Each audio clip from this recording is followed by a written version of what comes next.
तो गाइस जैसे कि मैंने बोला था यहाँ पर Asus Zenfone Max Pro M1 के लिए अगर Android 14 का अपडेट आ जाता है तो मैं यहाँ पर जो है नारियल फोड़ने वाला हूँ। तो जैसे कि आप देख पा रहे हो, तो चलिए अब मैं यहाँ पे नारियल फोड़ देता हूँ, फिर उसके बाद रोम का रिव्यू करेंगे। तो चलिए, तो नारियल फूट गया है, पानी नहीं आया है, लगता है पानी, अरे इसमें शेद निकला रे, लगता है पानी Asus ने पी लिया है। चलो ठीक है, कोई बात नहीं, चलो यहाँ पे फोड़ देते हैं, इसकी चटनी बनाएंगे।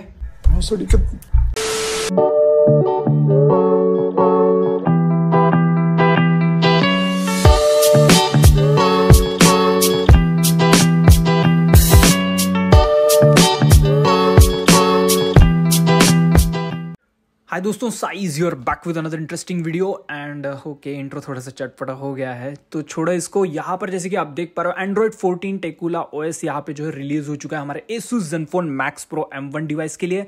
हाँ, वैसे मैं थोड़ा सा लेट हो गया हूँ वीडियो बनाने में, और यहाँ पर बैकग्राउंड वगैरह सबको इग्नोर करना क्योंकि मैं हूँ बाहर। एनीवे छोड़ो, मैं बाहर हूँ या अंदर, ऊपर हूँ या नीचे, इस चैनल पे आपके अपडेट्स आएंगे पीछे पीछे, तो वीडियो पूरा एंड तक के देखना। रोम जो है ना बहुत ही ज़्यादा कड़क है भाई, फर्स्ट इंप्रेशन में ही काफ़ी इंटरेस्टिंग मेरे को लगी है, बहुत सही रोम है। वीडियो पूरा एंड तक के देखोगे तो सब समझ जाओगे क्या परफॉर्मेंस, बैटरी बैकअप, सब चीज़ें डिटेल में कवर करूँगा विथ इंस्टॉलेशन प्रोसेस।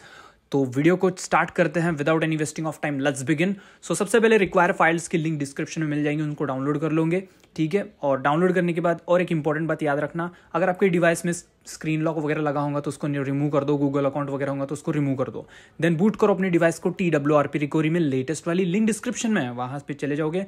और वाइप पे जाने के बाद यहाँ पे डेल्विक कैची सिस्टम वेंडर डेटा, इन सारे पार्टीशंस को सबसे पहले करोगे वाइप, ठीक है। वाइप होने के बाद उसके बाद ये जैसे कि सक्सेसफुली कंप्लीट हो जाएगा, देन उसके बाद नेक्स्ट स्टेप आप क्या करोगे मैं वो बता रहा हूँ। सारी चीज़ें डाउनलोड करके अपने फ़ोन के स्टोरेज में या फिर मेमोरी कार्ड में रख सकते हो, और सबसे पहले यहाँ पे फर्मवेयर फ्लैश कर दोगे। तो यहाँ पर मेरा फर्मवेयर जो है जैसे कि आप देख पा रहे हो 429 में यहाँ पे फ्लैश कर दिया हूँ। आप 87 फ्लैश करते हो कर सकते हो, ठीक है। रिकमेंडेड 87 है, मैं 429 हर टाइम यूज़ करता हूँ, तो उसको मैंने फ्लैश किया। फर्मवेयर फ्लैश होने के बाद यहाँ पे रोम को सिलेक्ट करके उसको भी स्वाइप कर दूंगी जैसे कि मैंने अभी किया, और यहाँ पे जो है फ्लैशिंग प्रोसेस स्टार्ट हो चुका है। तो चलो मैं वीडियो को थोड़ा सा फॉरवर्ड कर लिया और यहाँ पे सक्सेसफुली इंस्टॉल हो चुका है रोम। नेक्स्ट स्टेप, अगर आप डिक्रिप्टेड यूजर हो तो यहाँ पे अगर आप इनक्रिप्टेड यूजर हो तो यहाँ पे YS लिख के फॉर्मेट डेटा करके रिबूट कर सकते हो। लेकिन अगर आप डिक्रिप्टेड यूजर हो तो फॉर्मेट डेटा नहीं करना है। अब ये इनक्रिप्ट डिक्रिप्ट क्या बोल रहा हूँ अगर आपको नहीं समझ रहा है, इससे रिगार्डिंग मैंने ऑलरेडी वीडियो बना रखा है, उस पर आप उस वीडियो को जाके देख सकते हो। अगर नहीं समझ रहे इतना तो डायरेक्ट फॉर्मेट डेटा करके रिबूट करो। अब जो मैं कर रहा हूँ वो मत करो, जैसे कि मैं यहाँ पे DFE की फाइल फ्लैश किया हूँ क्योंकि मैं डिक्रिप्टेड यूजर हूँ, तो आप इसको स्किप कर सकते हो। अगर ये नहीं समझ रहा होगा ना तो इस फाइल को मत फ्लैश करो, ये जो लास्ट फाइल है वो डायरेक्ट फॉर्मेट डेटा करो, रोम फ्लैश होने के बाद रिबूट कर दो, खत्म काम, ठीक है। मैं डिक्रिप्टेड यूजर हूं इसलिए मैंने DFE फ्लैश कर दिया हूं, ओके। तो ये लास्ट स्टेप मैं कंप्लीट कर लिया। उसके बाद मैं वाइप कैचा कर देता हूं एक बार, उसके बाद रिबूट सिस्टम पे क्लिक करूंगा। फोन फर्स्ट टाइम बूट होने में थोड़ा सा टाइम लेता है, बट उसके बाद चालू हो जाएगा। ओके, रोम जो है सक्सेसफुली बूट हो चुकी है, जैसे कि आप देख पा रहे हो सक्सेसफुली यहाँ पे फोन चालू हो चुका है, सेटअप वगैरह सब कुछ मैंने परफेक्टली कर लिया है। तो चलो यहाँ पर हम रिव्यू करना स्टार्ट करते हैं। सबसे पहले तो हम अबाउट सेक्शन की बात करेंगे। तो रोम जो है एंड्रॉइड 14 पर रन कर रहा है, जैसे कि ये है एंड्रॉइड 14 का ईस्टर एग, जैसे कि आप देख पा रहे हो, बिल्कुल सही लग रहा है वैसे। और उसके बाद अगर बात करें कुछ और ऑप्शंस की, तो अक्टूबर का सिक्योरिटी पैच है, टकीला OS है, और पफ का कर्नल यहाँ पे देखने को मिलता है। जो सेफ्टी नेट है वो बाय डिफॉल्ट पास है, जो कि बहुत अच्छी बात है। बात करूँ Gcam की, तो Gcam भी बिल्कुल मस्त वर्क कर रहा है। इसका front camera, back camera, video recording सब कुछ फर्स्ट क्लास है, कोई इश्यू नहीं होगा। CLNX स्टेटस इन्फोर्सिंग रहेगा, मतलब सिक्योरिटी से रिलेटेड कोई रिस्क नहीं है, आप अच्छे से यूज़ में ले पाओगे। हाँ, यहाँ पर आपको जो है गूगल फोटोज़ में जो है स्पूफिंग देखने को नहीं मिलती है, तो ये बात नोट करके रखना। देन अगर बात करूँ रैम यूजेस की, तो वो 65 से 70 तक जाता है, तो ये चीज़ मेरे को सबसे ज़्यादा अच्छी लगी क्योंकि रैम यूजेस सही है इसका, 75 यानी 70 के ऊपर नहीं जा रहा है, तो ये चीज़ भी बहुत सही है। देन अगर बात करूँ गूगल फीड की, तो स्मूथनेस बिल्कुल मक्खन, जैसे कि आप देख पा रहे हो। यहाँ पर आपको कोई भी मतलब अटक झटक या फिर लैग का इशू नहीं मिलेगा। हे गूगल, ओके गूगल सपोर्ट नहीं है फिलहाल प्रेजेंटली। बात करूँ कॉलिंग के बारे में, तो कॉल रिकॉर्डिंग का सपोर्ट वगैरह देखने को मिलता है, बट अनाउंसमेंट होता है, ये बात ध्यान में रखिए, ठीक है। देन उसके बाद अगर हम बात करें कुछ और ऑप्शंस की, तो ऐप ओपनिंग के बारे में बात करूँ तो एनिमेशंस में वगैरह थोड़ा सा लैग आपको फेस करने को मिलेगा। ऑफकोर्स यार फर्स्ट बिल्ड है तो थोड़ा बहुत तो यहाँ पे चीज़ें आपको ऊपर नीचे देखने को मिल ही जाएगी, लेकिन ओवरऑल पूरी रोम मेरे को सही लगी है। ज़्यादा आपको यहाँ पर हेवी फील बिल्कुल नहीं होगी रोम, आप अच्छे से यूज़ कर पाओगे। अगर बात करूँ कुछ सेटिंग्स के बारे में, तो कुछ ऑप्शंस के बारे में मैं बात करूँ एडिशनल सेटिंग्स की, तो प्रीफर नेटवर्क 3G LTE वगैरह आप रख सकते हो। फोर्स LTE जो होता है वो अभी CA जो है अभी प्रेजेंटली यहाँ पर हम इनेबल डिसेबल नहीं कर सकते, ये बात ध्यान में रखना। ऐप सेक्शन के अंदर आओगे तो क्लोन ऐप्स आप कर पाओगे, एडिशनल फीचर। देन उसके बाद यहाँ पे अगर आप देखोगे यहाँ पे जो लॉन्चर है, आपको वो लॉन्चर जो है यहाँ पे टेकूला का लॉन्चर मिल जाता है। और इसमें एक चीज़ मेरे को सबसे ज़्यादा अच्छी लगी, वो मतलब आप जो है डबल टैप टू स्लीप वाला ऑप्शन इनेबल कर सकते हो इस लॉन्चर के थ्रू, जो कि बहुत अच्छे से वर्क करता है। आगे चेक करके दिखाऊंगा। नोटिफिकेशंस के अंदर आओगे तो यहाँ पे जो है फ्लैश नोटिफिकेशन का ऑप्शन मिलता है, जो कि एंड्रॉइड 14 का फीचर है। उसके बाद अगर चलते हैं नेक्स्ट ऑप्शन पे, तो साउंड एंड वाइब्रेशन के अंदर आ चुके हैं। लाइव कैप्शन का सपोर्ट यहाँ पे मिल जाता है। और यहाँ पे नीचे चलेंगे तो टैब एंड क्लिक साउंड वगैरह का ऑप्शन भी मिलता है, जो कि एंड्रॉइड 14 में थोड़ा सा रीनेम्ड है। डिस्प्ले के अंदर आएंगे तो यहाँ पे जो है स्क्रीन ऑन टाइम वगैरह, स्क्रीन अटेन्यूएशन वगैरह आप इनेबल कर सकते हो। और बात करें कुछ और ऑप्शंस की, तो डार्क थीम वगैरह बिल्कुल अच्छे से वर्क कर रहा है और रिस्पॉन्स भी सही है इसका। और डिस्प्ले साइज एंड टेक्स्ट के बारे में बात करूँ तो यहाँ पे font size, display size, bold text वगैरह सब कुछ कर पाओगे। डबल टैप टू वेक का ऑप्शन बिल्कुल परफेक्टली वर्किंग है। और सबसे नीचे देखोगे तो इग्नोर विंडो सिक्योर फ्लैग का ऑप्शन है, जो कि होता नहीं है इनिशियल बिल्ड में, लेकिन यहाँ पर है। ठीक है, तो ये सारी चीजें मिलेंगी जिससे आप रिस्ट्रिक्टेड ऐप्स में स्क्रीनशॉट ले पाओगे। और double tap to wake plus double tap to sleep और लॉक स्क्रीन पे भी ये चीज़ें बिल्कुल परफेक्टली वर्क कर रही है। तो ये चीज़ काफ़ी ज़्यादा इंटरेस्टिंग है। तो मुझे ये ओवरऑल चीज़ें बहुत ही सही लगी है। और इसमें जो एडिशनल फीचर्स है ना, वो मेरे को सबसे ज़्यादा बेस्ट लगी है, जो कि इंपॉर्टेंट है और मैंडेटरी है। बात करें कुछ और ऑप्शंस की, तो वॉलपेपर एंड स्टाइल वाले सेक्शन में यहाँ पे डिफरेंट टाइप के क्लॉक्स मिलती है, जो कि एंड्रॉइड 14 को सपोर्ट करती है।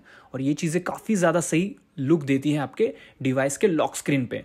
और बाकी चीज़ें तो मिल जाती है, जैसे कि यहाँ पे सिक्योरिटी पे होंगे तो फेस अनलॉक तो अभी ऐड नहीं है। गूगल की तरफ से जब अपडेट आएगा आपको वहाँ पर वो भी चीज़ देखने को मिल जाएंगी। प्रेजेंटली यहाँ पर फिंगरप्रिंट सेंसर का कोई बग नहीं है, बिल्कुल अच्छे से वर्क करता है, बिल्कुल टकाटक वर्किंग है। जैसे कि आप देख पा रहे हो, बिल्कुल यहाँ पे फर्स्ट क्लास यहाँ पे फिंगरप्रिंट सेंसर वगैरह सब कुछ वर्क कर रहा है। देन बात करें कुछ और ऑप्शंस की, तो यहाँ पे हम चलते हैं सिस्टम के अंदर, लैंग्वेज के अंदर। तो यहाँ पर आपको एंड्रॉइड 14 का जो रीजनल प्रेफरेंस है वो चीज़ यहाँ पे देखने को मिलेगी। तो ये सारे ऑप्शंस यहाँ पे देखने को मिल जाती हैं। बाद में अगर जेस्चर्स के अंदर जाएंगे तो क्विक ओपन कैमरा हो गया, नेविगेशन कीज या फिर जेस्चर्स यूज कर सकते हो। इनवर्ट लेआउट तो अभी फिलहाल नहीं कर पाओगे। बाकी यहाँ पर पावर मेनू में एडवांस रिस्टार्ट का ऑप्शन है। भाई साहब, ये तो मिलता नहीं है, लेकिन यहाँ पे मिल गया है। और बाकी चीज़ें तो यहाँ पे देखने को मिलती है, 3 फिंगर स्क्रीनशॉट हो गया, क्विक टॉर्च हो गया, A to Z सब कुछ फर्स्ट क्लास वर्किंग है। कोई बग्स मेरे को प्रेजेंटली तो फेस करने को नहीं मिली है, सब कुछ सही चल रहा है। नॉर्मल यूज़ भी मैं बहुत अच्छे से कर पा रहा हूँ। अभी भी रोम चल रही है मेरे डिवाइस के अंदर, बहुत सही चल रही रोम। आई गेस मैं जब से रिलीज हुआ है तब से यूज़ कर रहा हूँ, अभी तक सब कुछ बढ़िया लग रहा है। ओके, देन अगर बात करें कुछ और ऑप्शंस के बारे में, तो यहाँ पे जैसे कि आप देख पा रहे हो, अगर एंड्रॉइड 14 का अगर एक फीचर के बारे में बात करूं जो कि काफ़ी ज़्यादा अच्छा लगता है, ड्रैग एंड ड्रॉप वाला। जैसे कि आप कॉपी करोगे किसी भी टेक्स्ट को, उसको आप ड्रैग करके कहीं पे भी मैसेजेस में वगैरह डायरेक्ट ड्रॉप करके सेंड कर सकते हो। तो ये चीज़ भी काफ़ी ज़्यादा सही है। मतलब एंड्रॉइड 14 के सारी चीज़ें आपको देखने को मिल रही है एसूस में। मतलब वो कब का पुराना डिवाइस, बूढ़ा, और अभी देख पा रहे हो, मतलब क्या मज़ा है। हाँ, एडवांस रिस्टार्ट का ऑप्शन वगैरह सब कुछ यहाँ पे वर्किंग है। और नोटिफिकेशन पैनल में भी कोई लैग नहीं है, बिल्कुल स्मूथ वर्क कर रहा है, जैसे कि आप देख पा रहे हो। हाँ, थोड़े बहुत हल्का फुल्का लैग देखने को मिलता है जब आप कोई भी ऐप ओपन करोगे, या फिर थोड़े बहुत एनिमेशंस में वगैरह लैग है अभी भी, क्योंकि ये इनिशियल बिल्ड है। प्लस मेरे को सबसे अच्छी बात क्या बोलूँ, सीधी बता दे रहा हूँ कि यहाँ पर जो है आपको जो आउटपुट है ना वो हेवी फील नहीं होगा। ये चीज़ सबसे ज़्यादा बेस्ट आपको देखने को मिलेगी। बाकी यहाँ पर बैटरी वाले ऑप्शन के अंदर परसेंटेज, जो बैटरी परसेंट है उसको इनेबल कर सकते हो। स्मार्ट चार्जिंग का ऑप्शन है जो कि बिल्कुल परफेक्टली वर्क करता है। इतने लेवल पे आप ट्रिगर कर सकते हो स्टॉप एंड स्टार्ट का। बाकी आप एम्पियर जो करंट है उस पर भी सेट कर सकते हो। टेम्परेचर वाला भी आपको यहाँ पे ऑप्शन मिल जाता है। ठीक है, तो ये सारी चीज़ें आपको देखने को मिलती है। और बैटरी विजिट पे मैं टैप कर रहा हूँ, बट यहाँ पे बैटरी विजिट ऐड नहीं हो रहा है। तो ये एक चीज़ आप नोट करना, ये इशू है आई गेस, तो ये बग बोल सकते हैं इसको। बाकी बैटरी के बारे में बात करूँ, एकदम तगड़ी बैटरी बैकअप आपको मिलेगा। 6% अगर बैटरी ड्रेन पकड़ूँ तो भी यहाँ पे 14% का स्क्रीन ऑन टाइम आपको देखने को मिलेगा। और मेरा यूजेस आपको पता है, यहाँ पर जो है मैं 50% ब्राइटनेस रखता हूँ। और बाकी आपको पता ही है, यूट्यूब पे वीडियोस वगैरह देखता हूँ, वाईफाई से कनेक्टेड रहता है और काफ़ी अच्छा आउटपुट यहाँ पे देखने को मिलता है। चार्जिंग स्पीड भी फास्ट है, कोई इशू नहीं है। अगर मैं बात करूं परफॉर्मेंस की, तो यहाँ पे Geekbench 5 स्कोर चेक कर लेते हैं। 274 सिंगल कोर, मल्टी कोर 1175 है, काफ़ी अच्छा स्कोर है। उसके बाद अगर हम बात करें CPU थ्रॉटलिंग की, तो जैसे कि आप देख पा रहे हो 80% जो है CPU थ्रॉटलिंग है। और मैक्स और मिनी वैल्यूज़ और एवरेज वैल्यूज़ आप यहाँ पे देख सकते हो। तो ये सारी चीज़ें यहाँ से आप नोट डाउन कर सकते हो। एक चीज़ यहाँ पे मतलब नहीं है, वो है नाइट लाइट। जो नाइट लाइट होता है ना, तो वो चीज़ यहाँ पर वो ऑप्शन ही मेरे को दिखा नहीं, नोटिफिकेशन पैनल पे भी नहीं है और सेटिंग्स के अंदर भी नहीं है। तो ये ऑप्शन आप ध्यान में रखना, वो नहीं है इसके अंदर। अब बात करें गेमिंग परफॉर्मेंस के बारे में, तो यहाँ पर आई एम सॉरी कि मैं गेम प्ले यहाँ पर रिकॉर्ड नहीं कर पाया हूँ, क्योंकि गेम प्ले अगर मैं रिकॉर्ड कर रहा हूँ तो वो बहुत दिक्कत दे रहा है, बहुत ही लैग कर रहा है। बट नॉर्मल आप गेम प्ले कर पाओगे विदाउट रिकॉर्डिंग, आप अच्छे से कर सकते हो game play. I mean balance में बोल सकता हूँ, तो गेम प्ले ठीक है। तो देखते हैं अभी आगे आने वाले और भी बिल्ड्स देखेंगे, एंड्रॉइड 14 के और भी रोम्स आएंगी तो उस पर क्या गेमिंग परफॉर्मेंस वगैरह मिलती है। बट ठीक है, रोम बढ़िया है।